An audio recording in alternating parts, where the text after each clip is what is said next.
यह कहानी है दो मेढकों की, जिसमें एक पतला था और दूसरा मोटा। दोनों जंगल के एक छोटे से तालाब में साथ रहा करते थे। बचपन के दोस्त थे दोनों, साथ में ही खेलते कूदते बड़े हुए थे। वे दिन भर दोनों तालाब में उछलते कूदते, गप्पे मारते और मस्ती किया करते थे। उन दोनों को ही आसपास के तालाब के इलाकों की जगह जगह पर घूमना अच्छा लगता था। एक दिन ऐसे ही साथ में घूमते हुए दोनों जंगल के बाहर एक खेत में पहुंच गए। वहां उन्होंने देखा कि एक ग्वाला अपने गाय से दूध निकाल रहा था। उन्होंने कभी भी किसी को ऐसे दूध निकालते हुए नहीं देखा था। ग्वाले ने दूध निकालकर एक बाल्टी में भर कर रख दिया। वे दोनों उस दूध को देखकर बड़े आश्चर्य में थे, क्योंकि उन्होंने आज से पहले ये कभी नहीं देखा था। उन्होंने तो बस जंगल में तालाब का गंदा पानी ही देखा था। कुछ देर सोचने के बाद उन दोनों ने डिसाइड किया कि इस सफ़ेद पानी में तैरने का मज़ा ही कुछ और होगा। यह सोचकर उन दोनों ने एक साथ बाल्टी में छलांग लगा दी। वहां जाकर वो देखते हैं, अरे वाह, सफ़ेद पानी! हमने तो ये कभी देखा ही नहीं। ये क्या चीज़ होती है? दोनों को मज़े करने तो पसंद थे ही। वे दोनों वहीं मस्ती करने लग जाते हैं।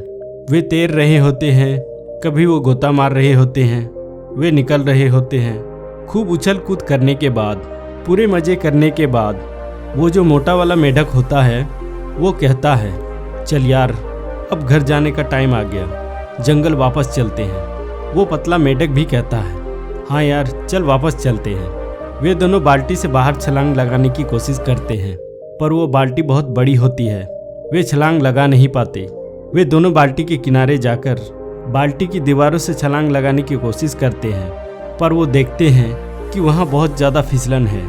वे जब भी कूदने की कोशिश करते हैं, उनके पैर फिसल जाते हैं। उन्होंने लगातार कई बार प्रयास किया, कभी बाल्टी के बीच से तो कभी बाल्टी के किनारे उनकी दीवारों के सहारे कूदने का, लेकिन दूध की चिकनाहट और उसकी फिसलन की वजह से वे बाल्टी से बाहर नहीं निकल पा रहे थे।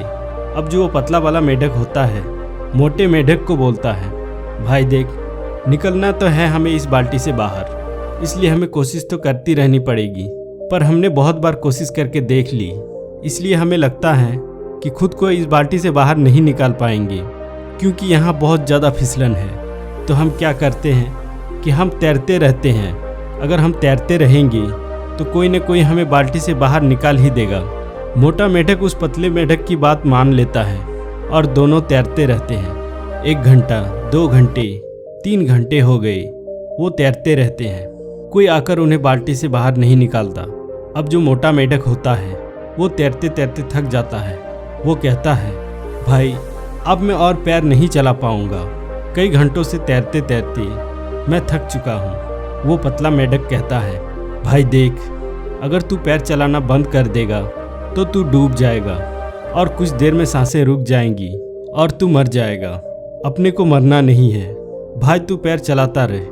वो मोटा मेढक थोड़ी देर और पैर चलाता है और कहता है, भाई देख, हमने बहुत साथ दिया एक दूसरे का। हम दोनों बचपन के दोस्त हैं, आपस में बहुत मस्ती की, हंसी ठिठोनी की, हम साथ रहे।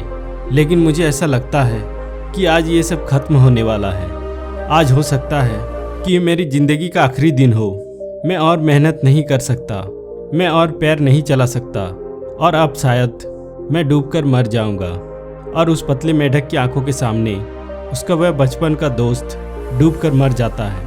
यह सब देखकर वो पतला मेढक और ज़्यादा तेज़ी से पैर चलाने लगता है। उसके अंदर आग लग जाती है कि अब कैसे भी करके मुझे इस बाल्टी से बाहर निकलना ही है। मुझे हार नहीं माननी। अगर मैंने भी हार मान ली तो मैं भी मर जाऊंगा। उसकी आंखों से आंसू निकल रहे हैं, पर वो और तेज पैर चलाता जा रहा है। लेकिन जैसा कि हम सब जानते हैं कि अगर थोड़ी देर तक दूध को चलाया जाए तो उसमें से मक्खन बाहर आने लग जाता है। और बिल्कुल ऐसा ही हुआ, क्योंकि बहुत घंटों से वो दोनों मेढक उस दूध में पैर चला रहे होते हैं, इसलिए उस दूध से मक्खन बाहर आने लग जाता है। साथ ही कुछ घंटों से रखे रहने की वजह से दूध कुछ जमने भी लगता है। दही जैसा सेफ लेने लग जाता है। दूध के जमने और मक्खन के बाहर आ जाने से मेढक देखता है कि दूध थोड़ा गाढ़ा सा हो गया है। अब वो पहले जैसा चिपचिपा नहीं रहा। वे उस मक्खन के ऊपर बैठकर पूरे जोरों से वे एक छलांग मारता है और वो बाल्टी के बाहर आ जाता है। बाल्टी से बाहर आने के बाद कुछ देर तक तो उसे समझ ही नहीं आता कि आज उसके साथ क्या हुआ। उसका सबसे अजीज दोस्त, उसका बचपन का यार आज उसके ही सामने डूबकर मर गया था। और उसकी मौत क्यों हुई? क्योंकि उसने हार मान ली। अगर वो भी थोड़ी देर तक और पैर चलाता रहता, हार ना मानता, तो आज वो भी जिंदा होता, तो आज वो भी बाहर आ जाता। वो पतला मेढक बाहर निकलने के बाद जंगल जाता है।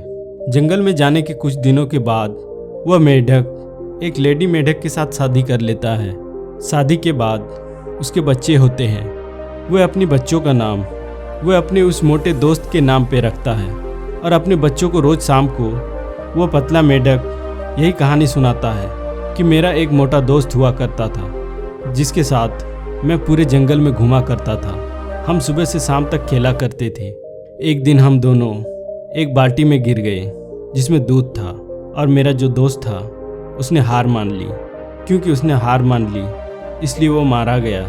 मैं तुम बच्चों को यही सिखाना चाहता हूँ कि ज़िंदगी में चाहे कुछ भी हो जाए लेकिन हार मत मानना। अगर तुम लोगों ने हार मान ली तो तुम्हारा भी वही हश्र होगा जो मेरे दोस्त का हुआ। दोस्तों, इस कहानी से हम सीख सकते हैं कि दूध का दही जरूर बनेगा लेकिन उसमें वक्त लगता है। और अगर हमने वक्त से पहले हार मान ली तो हमारा भी वही हाल हो सकता है। हो सकता है हमें ज़िंदगी में अभी तक वो सब ना मिला हो जो हम चाहते हैं, लेकिन लाइफ में मिलता उन्हें ही है जो कभी हार नहीं मानते। ये भी हो सकता है कि हमें वो सब ना मिले जिसे हम हासिल करना चाहते हैं, लेकिन हमसे ये सुकून कौन छीन पाएगा कि हमने उस चीज़ को पाने के लिए आखिरी दम तक प्रयास किया। एक बात हमेशा याद रखना दोस्तों, हम हारते तब नहीं जब लोग हमसे कहते हैं कि तू हार गया, बल्कि हम हार तब जाते हैं जब हम खुद हार मान लेते हैं। तो दोस्तों, ये स्टोरी आपको कैसी लगी आप हमें कमेंट में ज़रूर बताइए। और अगर आप ऐसे ही स्टोरी देखना चाहते हैं तो चैनल को सब्सक्राइब कीजिए। तो मिलते हैं एक और नई मोटिवेशन स्टोरी के साथ। तब तक के लिए जय हिंद, जय भारत।